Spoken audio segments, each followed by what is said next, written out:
Bismillahirrahmanirrahim.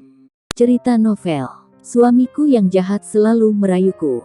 Bab 23. Aku meremehkanmu sebelumnya. Chelsea begitu berdiri di pintu, menatap Lisa. Lisa merasa takut ditatap oleh Chelsea seperti ini. Dia melirik ponselnya, tapi tidak bisa melihat apa yang ada di ponsel Chelsea karena terlalu jauh. Ditambah lagi dia berada di depan Freddy.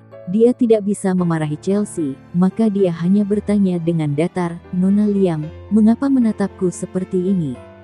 Pikiran Chelsea ditarik oleh suara Lisa. Baru saja dia punya impuls sesaat, ingin langsung menanyakannya di depan Freddy. Tetapi dia menenangkan diri dan tidak melakukan itu. Lisa adalah wanita yang dicintai Freddy. Bahkan jika dia melakukan sesuatu, bagaimana mungkin Freddy menghukum wanita yang dicintainya demi istrinya yang hanya diikat bersamanya dengan sebuah kontrak pernikahan?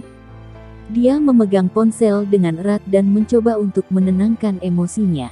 Lalu dia menjawab Lisa dengan tersenyum, "Aku hanya berpikir bahwa Nona Rati terlihat sangat cantik, jadi membuatku begitu terpana. Nona Rati tidak keberatan kan?" Sambil berkata, Chelsea berjalan ke arah mereka, dan matanya melirik dokumen di atas meja. Dia mengulurkan tangan dan mengambilnya. Itu adalah kontrak untuk pemindahan kepemilikan Teluk Repulse. Dia mengangkat matanya, menatap Freddy, dan bertanya sambil tersenyum, "Apakah ini untukku?" Freddy yang dari awalnya tidak memiliki perubahan ekspresi, berkata, "Ya," dengan datar. Mata Lisa melebar secara tidak sadar. Ini benaran untuk Chelsea. Mengapa? Lisa tidak mengerti. Chelsea mengangkat kepalanya dan melirik sekilas Lisa. Jelas dia marah, tapi masih bertahan. Chelsea mencibir tanpa sadar, "Nona Rati, aku ini istri Tuan Budiman. Apakah salah memberiku sesuatu, tidak kan?" Lisa marah sehingga bergetar. Wanita ini sungguh tidak tahu malu. Bahkan mengaku sebagai istri Freddy. Apakah dia pantas? Jika bukan di depan Freddy, Lisa pasti akan menamparnya. Tentu saja tidak. Lisa sedikit menundukkan kepalanya, air matanya perlahan jatuh, dengan diam menggambarkan kesedihannya. "Nona Liam adalah nyonya muda di rumah ini, siapa saja aku ini.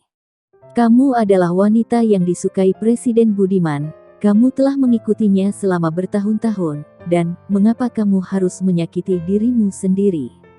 Kiki melirik Chelsea. Dia tidak menyangka wanita ini tidak hanya seorang wanita jalang, tetapi juga sangat tidak tahu malu. Jelas-jelas pernikahan antara dia dan Freddy hanyalah pernikahan kontrak, tapi malah menganggap diri sebagai nyonya muda di rumah ini. Namun, dia memang istri Freddy. Meskipun dia tidak puas dengannya, dia masih tidak berani secara langsung tidak menghormatinya dan dengan sengaja bekerja sama dengan Lisa untuk melawannya. Chelsea masih terlihat tenang dan tampaknya belum mendengar pengucilan dalam kata-kata mereka. Dia tersenyum, "Nona Rati, jika sudah tahu statuku, tolong berikanku posisi ini." Dalam sekejap, udara membeku selama beberapa detik. Mereka semua melihat ke arah Freddy yang belum berbicara.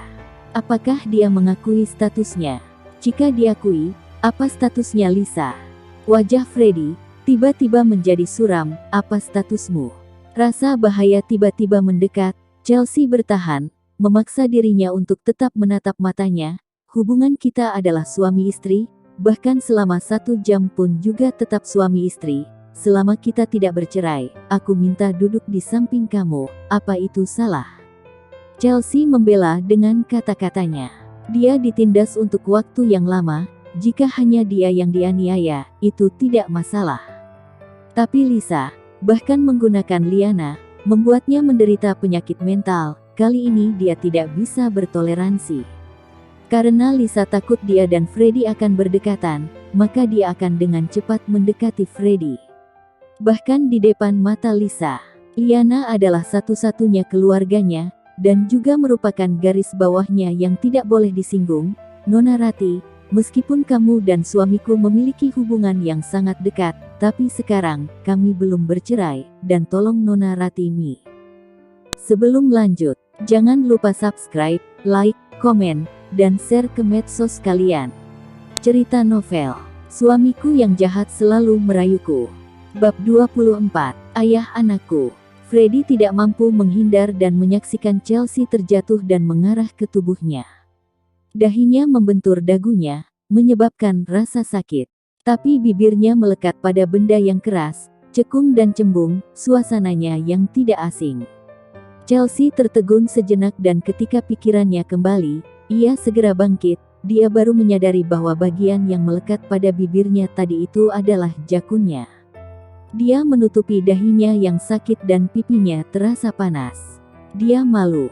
Freddy juga karena kontak fisik barusan, membuat pikirannya kacau sejenak, sebelum perlahan mengangkat matanya dan menatapnya. Aku mesum, kamu apa? Tidak menunggu Chelsea untuk berbicara, dia duduk perlahan dan sengaja menarik-narik kerah bajunya. Ujung jarinya melintasi tempat di mana Chelsea baru saja mencium. Dia tersenyum, kita adalah suami dan istri, jika kamu ingin mencium, bisa katakan secara langsung, aku tidak pelit. Chelsea terdiam untuk waktu yang lama. Siapa yang ingin menciumnya? Itu tadi hanya sebuah kecelakaan. Aku tidak ingin menciummu. Chelsea berbalik dan pergi, ingin meninggalkan ruang tamu dengan cepat. Freddy duduk di lantai tidak bisa bergerak, entah kenapa kalimat, aku tidak ingin menciummu, membuatnya marah dan mencibir, lalu siapakah yang ingin kamu cium? Dia mencibir, pria yang membuatmu hamil. Ketakutan, penghinaan, langsung membuatnya naik darah. Dia enggan menyebutkan dari mana datangnya anak yang ada di perutnya. Hal seperti ini dikatakan oleh Freddy tiba-tiba, membuatnya merasakan sakit di hatinya. Jelas-jelas hatinya hancur, tapi dia masih kuat menahannya, tentu saja. Tentu saja aku senang dengan ayah dari anakku. Bagus, wanita ini benar-benar hebat. Nona Liam jangan lupa, kamu berutang satu hal padaku. Freddy berdiri, dia menepuk-nepuk pakaiannya yang sama sekali tidak berdebu, mengangkat kepalanya dan menatap Chelsea dengan kaku di depan pintu kamar. Aku membutuhkanmu sebagai penerjemah untuk bekerja di perusahaan mulai besok. Petik 2. Dia mengambil kontrak pertanahan itu dan pasti Freddy mempunyai permintaan. Tidak apa-apa, dengan begini aku tidak berhutang budi lagi padanya. Oke, Chelsea menjawab, lalu mendorong pintu dan masuk ke dalam kamar. Memikirkan masalah tadi, wajahnya menjadi merah. Agar tidak bertemu Freddy, dia tidak pernah keluar kamar. Sampai Bibi Tani memanggilnya untuk menyuruhnya makan, dia baru membuka pintu dan berjalan keluar. Freddy sudah di ruang makan dan Bibi Tani mengantar makanan ke meja. Chelsea berjalan dan duduk untuk makan, matanya juga tidak sembarangan melihat. Suasana di meja sejenak terasa nyaman. Bibi Tani tidak nyaman dengan sikap mereka. Mereka berdua jelas-jelas adalah suami istri tetapi malah terlihat seperti orang asing. Dia membawa sepiring tumis brokoli dan meletakkannya di depan Chelsea. Tuan muda suka makan ini. Selera Freddy relatif tawar dan dia suka makan sayur.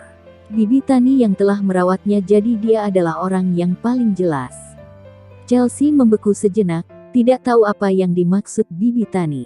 Dalam hatinya berpikir, kalau dia suka makanan itu, kenapa tidak diletakkan di depannya saja?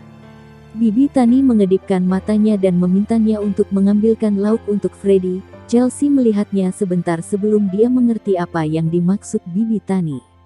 Ini mungkin saja sudah bisa membuat mata Bibi Tani kram. Chelsea tidak punya pilihan selain memasukkan sepotong brokoli ke dalam mangkuk Freddy.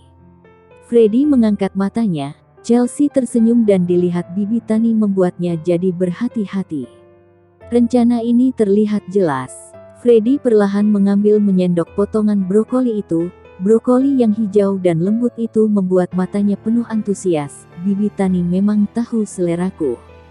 Bibi Tani tersenyum, nyonya juga nantinya akan mengerti. Sekarang dia baru beradaptasi, belum terbiasa. Bibi Tani mengubah ucapannya.